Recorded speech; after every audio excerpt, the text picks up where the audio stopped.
What's up everyone? We are SB19 and welcome sa Time First! And for today's episode, pag-uusapan natin ang oras ni Stel. Yun.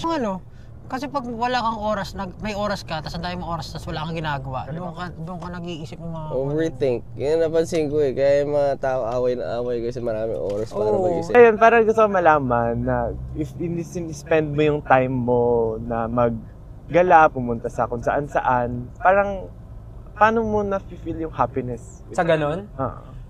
Feeling ko kasi, di ba nakwento ko sa inyo nung nagsusolos tayo? Parang ako yung klase ng tao na parang pagka meron akong na-experience na bago or na-feel, gusto ko i-share kagad.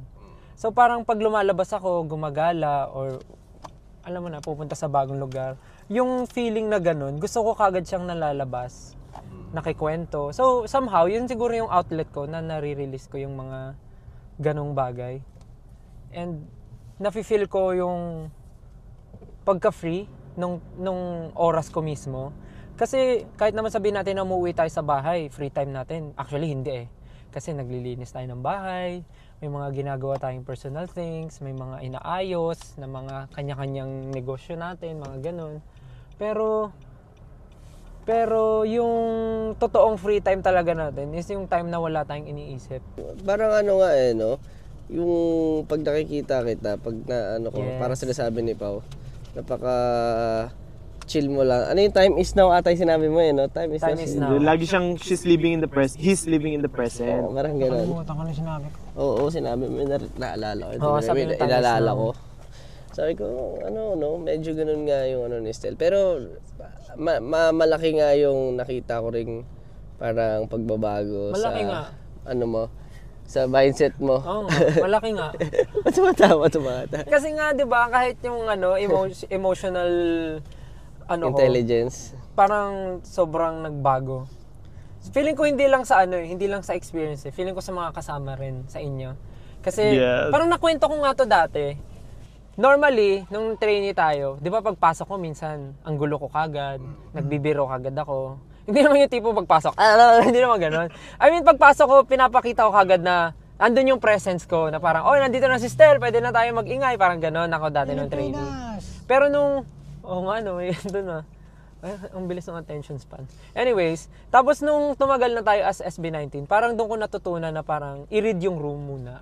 Yes. Di ba? May promotion ba? Hindi, totoo.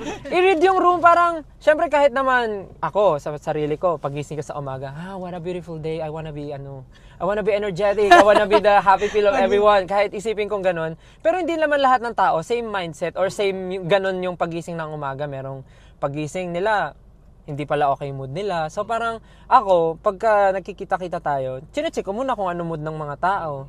Tapos pag okay, sige, pwede ako maging ganito. Pero pag minsan, medyo bad mood, muna ako. Dati sobrang nung isip bata pa ako, nung trainee, parang may mga moment na ganun, parang papaano ako, parang magiging masaya ako. Tapos gusto ko, damay lahat, dapat masaya. Tapos pag may nakikita ko na parang, KJ naman eh. Tapos ako, hindi ako maganong tao, parang totoo nga yung sinabi nyo na parang kung ano yung ngayon, yun lang yung gagawin ko. Hindi ko naisipin yung bukas, hindi ko naisipin yung susunod na mga linggo. Kasi ang iisipin ko lang yung ngayon. So I think malaking tulong din siya para sa akin na kaya ako nagagawa pa yung mga gusto ko. Kasi sinasabi nila, let's say outgoing ka, dapat tumarap ka ng partner na outgoing din, parang gano'n. Pero sabi hindi lagi ka nasa labas pero nun. sabi nila, opposite attracts. So, hindi ko gets yung compatibility na sinasabi. Ako para Tayo nga iba-iba, nagsama-sama eh. Ang compatibility for me is pag-a-adjust lang talaga.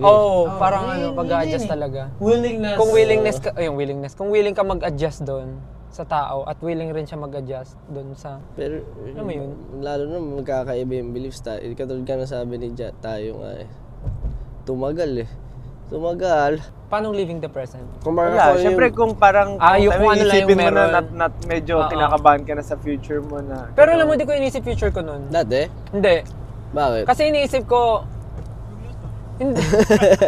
Kasi iniisip ko talaga nun, kahit anong gawin ko, feeling ko magiging successful ako. Parang gano'n. Hindi, I mean, hindi man artist, iniisip ko, pag ginaling ako dito sa pagtatrabaho ko, one day magkakaroon din ako ng ganitong business. Parang ganon yung iniisip ko. Siyempre, pag nagtatrabaho ka sa ganon, malalaman mo yung pasikot-sikot. So, magkakaroon ka ng idea, ikaw nagagawa ng sarili mo, parang ganon. Ikaw, as a panganay, di mo rin na-feel yun? Ako yung merong ganon sa sarili ko. Ako yung panganay, dapat mag-provide ako. Kaya lahat tinatry ko talaga. Tinatry ko pagsabay-sabayin lahat. Kahit nung time na nag-aaral pa ako sa STI nung dati. Tinatry ko mag-work, magkuha ng mga turo-turo sa sayaw. Kahit sa mga companies pala, nakapagturo na ako dati. Yung mga anniversary ng companies, nagtuturo ko dati sa mga sayaw. Oo, sa Makati. Kaya familiar ako sa Makati kasi doon lagi yung turuan. Iba't ibang companies yun, mga Christmas party, provide ka kasi panganay ka. Tapos nagkaroon pa kami ng bunso, yung nakahabol pa sila mama ng babae. Sabi ko, nako, ibang level na to. Parang, ibang level na to. Yung mga word selection. Boss na. Ano? Ibang level. Ibang level na to kasi may bunso na kami, kailangan ko na magpakakuya. Dapat pag lumaki to, may pang-aral na kami. Mga ganun agad yung iniisip ko.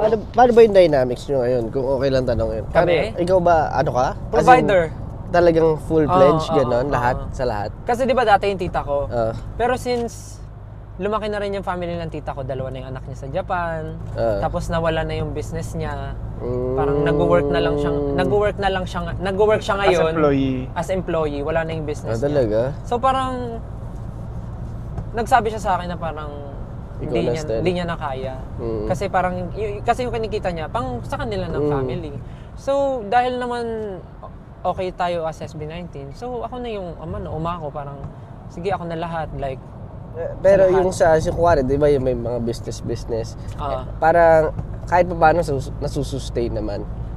Okay naman, kasi di ba merong bigasan yung parents ko. Yun doon na sila kumukuha ng nila, ng everyday nila. Needs. Pero yung mga malalaking bagay like Vision, school. Yung school parang medyo ngayon hindi na sa akin masyado. Kinakaya na nila mama yun. Ang akin na lang yung bills, yung gamot ng lolo't lola ko, yung allowance nila, tapos grocery sa bahay, mga ganun. And yung mga maliliit na request na kaya naman ng budget. Yun. Dati nga wala kayong makain eh. Ngayon pa ba ako magrereklamo na kaya ko nabilihin lahat ng gusto kong kainin. Parang ganun, parang simpleng mindset lang. Kasi pag nandito ka naman, kahit sinong tao naman na successful, may pinagdadaanan pa rin eh. May mga problema pa rin. So, anong excuse mo para hindi ka makaranas ng hirap, di ba? Tsaka, pag nahirapan ka, ibig sabihin, may bagong achievement. Parang ganun. So, hindi ko naman iniisip na parang, ba't ba ganito yung buhay ko? Very positive. Super blessed. Isa lang naman yung ko ngayon pinagpo-focusan ko ngayon, yung mapagawa yung bahay namin. Yun, mapagawa ng bahay. Pag napagawa yan, okay na ako, makahinga na ako. Pag napagawa yan, makakahinga na ako ng maluwag. Ako magpapahinga na ako. Hindi, hinga lang. Tapos bago na ulit, next goal na. Kasi yung ginagawa ko naman, family house. Ma-discover na, parang gano'n yung gusto ko. Pero, ang galing ko nga mag-manifest eh. Feeling ko yung mga gusto ko na ma-manifest talaga. Pag may gusto akong gawin, may gusto akong dream project, mina-manifest ko lang tapos nagkakatotoo. Dahil dyan, maraming salamat sa inyong pakikinig at panonood sa aming podcast. Tinapos na ka talaga agad eh. No? And hopefully, na-enjoy nyo naman ang aming usapan tungkol to Stel's time. Tungkol sa oras ni Stel. And ayun, maraming salamat and we're very happy that we were able to share more about everything, about life. So, ayun, maraming salamat guys. Baka may advice ka, Stel. Alright, bababa na kami. Maraming salamat. Sa buhay nyo, maging mabuti kang tao.